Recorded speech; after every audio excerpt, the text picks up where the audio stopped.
ओम नमो भगवते वासुदेवाय। 17वें अध्याय में भगवान का प्रकट होकर अदिति को वर देना। तो श्री सुखदेव जी कहते हैं कि परीक्षित, अपने पतिदेव महर्षि कश्यप जी का उपदेश प्राप्त करके अदिति ने बड़ी सावधानी से 12 दिन तक इस व्रत का अनुष्ठान किया। बुद्धि को समाधि बनाकर मन की लगाम से उसने इंद्रिय रूप दुष्ट घोड़ों को अपने वश में कर लिया और एक निष्ठ बुद्धि से वह पुरुषोत्तम भगवान का चिंतन करती रही।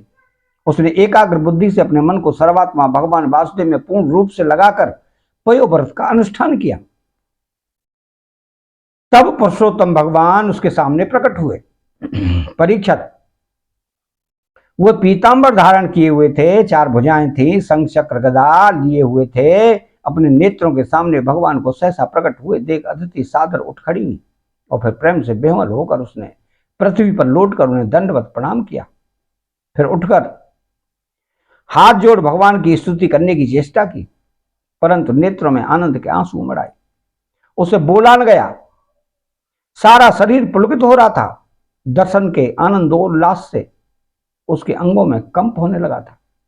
वह चुपचाप खड़ी थी। परीक्षित, देवी अदिति अपने प्रेम पूर्ण नेत्रों से लक्ष्मीपति विश्वपति यज्ञेश्वर भगवान को इस प्रकार देख रही थी मानो उन्हें पी जाएगी।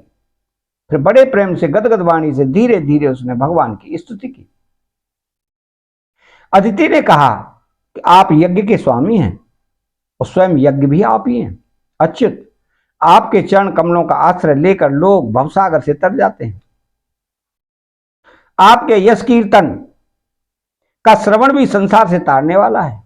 आपके नामों के श्रवण मात्र से ही कल्याण हो जाता है। आदि पुरुष जो आपकी शरण में आ जाता है उसकी सारी विपत्तियों का आप नाश कर देते हैं। भगवान, आप दोनों के स्वामी हैं, दीनों के स्वामी हैं। आप हमारा कल्याण कीजिए। आप विश्व की उत्पत्ति स्थिति और प्रलय के कारण हैं और विश्व रूप भी आप ही हैं। अनंत होने पर भी स्वच्छंदता से आप अनेक शक्ति और गुणों को स्वीकार कर लेते हैं। आप सदा अपने स्वरूप में ही स्थित रहते हैं। नित्य निरंतर बढ़ते हुए पूर्ण बोध के द्वारा आप हृदय के अंधकार को नष्ट करते रहते हैं। भगवान, मैं आपको नमस्कार करती हूँ। प्रभु अनंत, जब आप प्रसन्न हो जाते हैं तब मनुष्य को ब्रह्मा जी की दीर्घ आयु, उसके ही समान दिव्य शरीर, प्रत्येक अभिष्ट वस्तु, अतुलित धन, स्वर्ग, पृथ्वी, पाताल, योग की शक्ति, समस्त सिद्धियां, धर्म, कर्म, कामरूप, त्रिवर्ग और केवल ज्ञान तक प्राप्त हो जाता है। फिर शत्रुओं पर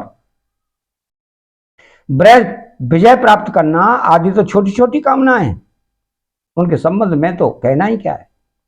श्री सुखदेव जी कहते हैं कि परीक्षित, जब अदिति ने इस प्रकार कमल नयन भगवान की स्तुति की तब समस्त प्राणियों के हृदय में रहकर उनकी गति विधि जानने वाले भगवान ने यह बात कही। भगवान ने कहा, देवताओं की जननी अदिति, तुम्हारी चिरकालीन अभिलाषा को मैं जानता हूं। शत्रुओं ने तुम्हारे पुत्रों की संपत्ति छीन ली है, उन्हें उनके लोक स्वर्ग से खदेड़ दिया है। तुम चाहती हो कि युद्ध में तुम्हारे पुत्र मतवा ले और बलि असुरों को जीतकर विजय लक्ष्मी प्राप्त करें, तब तुम उनके साथ भगवान की उपासना करो। तुम्हारी इच्छा यह भी है कि तुम्हारे इंद्रादि पुत्र जब शत्रुओं को मार डालें तब तुम उनकी रोती हुई दुखी स्त्रियों को अपनी आंखों से देख सको। अदिति, तुम चाहती हो कि तुम्हारे पुत्र धन और शक्ति से समृद्ध हो जाएं, उनकी कीर्ति और ऐश्वर्य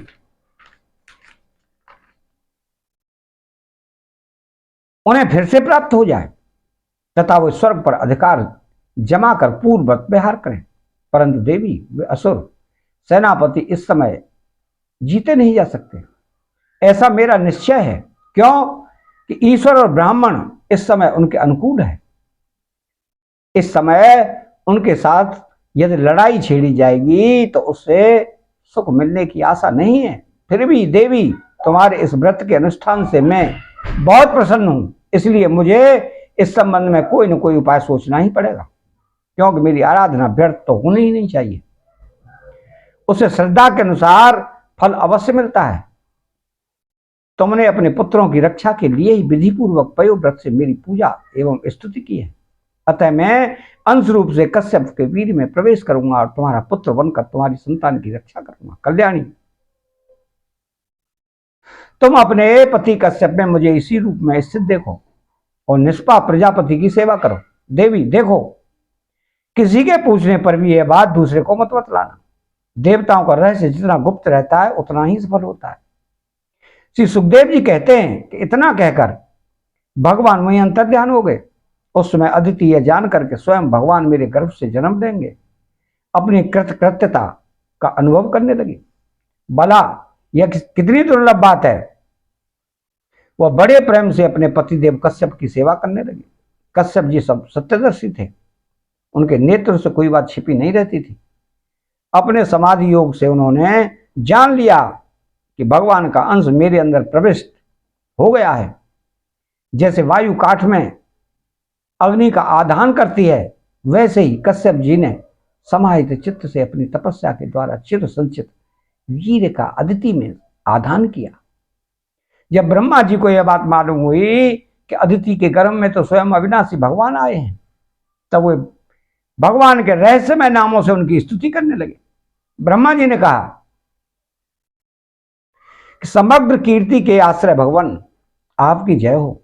अनंत शक्तियों के अधिष्ठान, आपके चरणों में नमस्कार है। ब्रह्मण्य देव, त्रिगुणों के नियामक, आपके चरणों में मेरे बार बार प्रणाम है। प्रश्नी के पुत्र रूप में उत्पन्न होने वाले, वेदों के समस्त ज्ञानों को अपने अंदर रखने वाले प्रभु, वास्तव में आप ही सबके विधाता हैं। आपको मैं बार बार नमस्कार करता हूं। ये तीनों लोग आपकी नाभि में स्थित हैं। तीनों लोकों से परे वैकुंठ में आप निवास करते हैं। जीवों के अंतःकरण में आप सर्वदा विराजमान हैं। ऐसे सर्वव्यापक विष्णु को मैं नमस्कार करता हूं। प्रभु, आप ही संसार के आदि, अंत और इसलिए मध्य भी हैं। यही कारण है कि वेद अनंत शक्ति पुरुष के रूप में आपका वर्णन करते हैं। जैसे गहरा स्रोत अपने भीतर पड़े हुए तिनके को बहा ले जाता है, वैसे ही आप काल रूप से संसार का धारा प्रवाह संचालन करते रहते हैं। आप चराचर प्रजा और प्रजापतियों को भी उत्पन्न करने वाले मूल कारण हैं।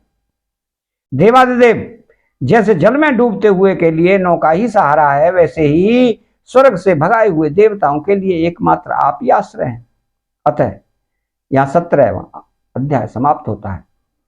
चैनल को सब्सक्राइब करें, बेल आइकन घंटी को दबाएं और कमेंट बॉक्स में श्री राधे कृष्णा लिखें। जय श्री कृष्णा।